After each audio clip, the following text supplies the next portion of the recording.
This is Audible.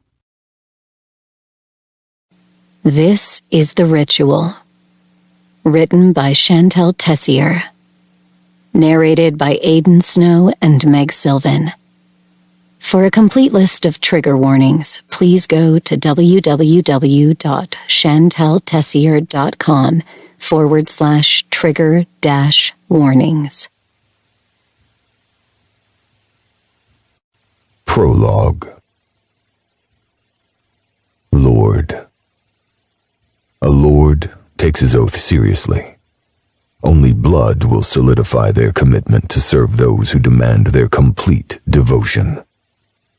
He is a leader, believes in order, knows when to rule, and is a deity.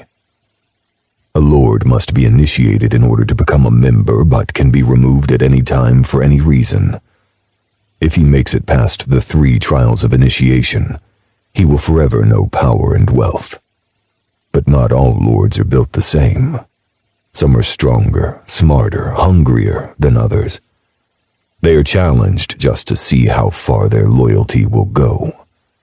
They are pushed to their limits in order to prove their devotion.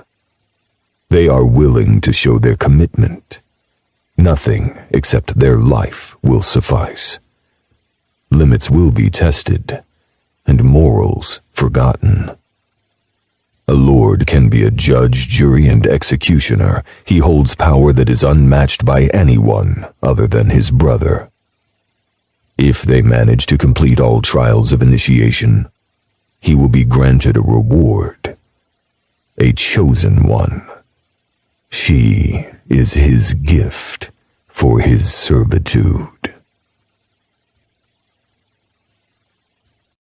1. Ryat. Initiation. Loyalty. Freshman year at Barrington University. I kneel in the middle of the darkly lit room along with 20 other men. My hands are secured tightly behind my back with a pair of handcuffs. My shirt is torn and blood drips from my busted lips. I'm panting, still trying to catch my breath while my heart beats like a drum in my chest. It's hard to hear over the blood rushing in my ears, and I'm sweating profusely. We were dragged out of our beds in the middle of the night to serve.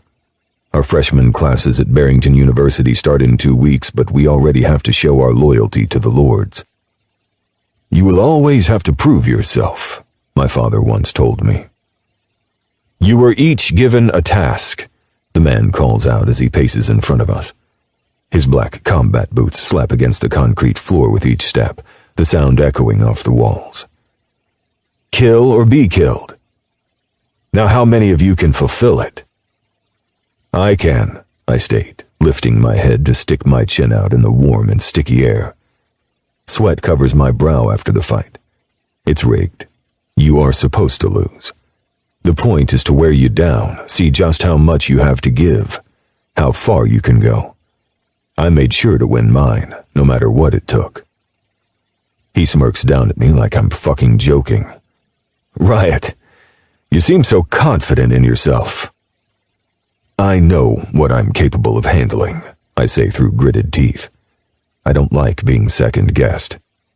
We were each raised for this, to be a lord. Wealth got us here. Yet our determination will separate us by the time it's over. The man looks at the guy on my left and nods. The guy walks behind me and yanks me to stand by the back of my shirt. He undoes the cuffs, and I rip the shredded material up and over my head before dropping my hands to my sides, when what I really want to do is rub my sore wrists. Never show weakness. A lord does not feel. He's a machine. The man steps up to me with a knife in hand. He holds it out handle first to me, his black eyes almost glowing with excitement. "Show us what you can do." Taking it from him, I walk over to the chair bolted to the floor. I yank the bloody sheet off the chair to reveal a man tied to it. His hands are cuffed behind his back and his feet are spread wide and secured to the chair legs. I'm not surprised I know him. He's a lord, or was. The fact that he's restrained tells me he's not anymore. But that doesn't change my orders. Kill without question.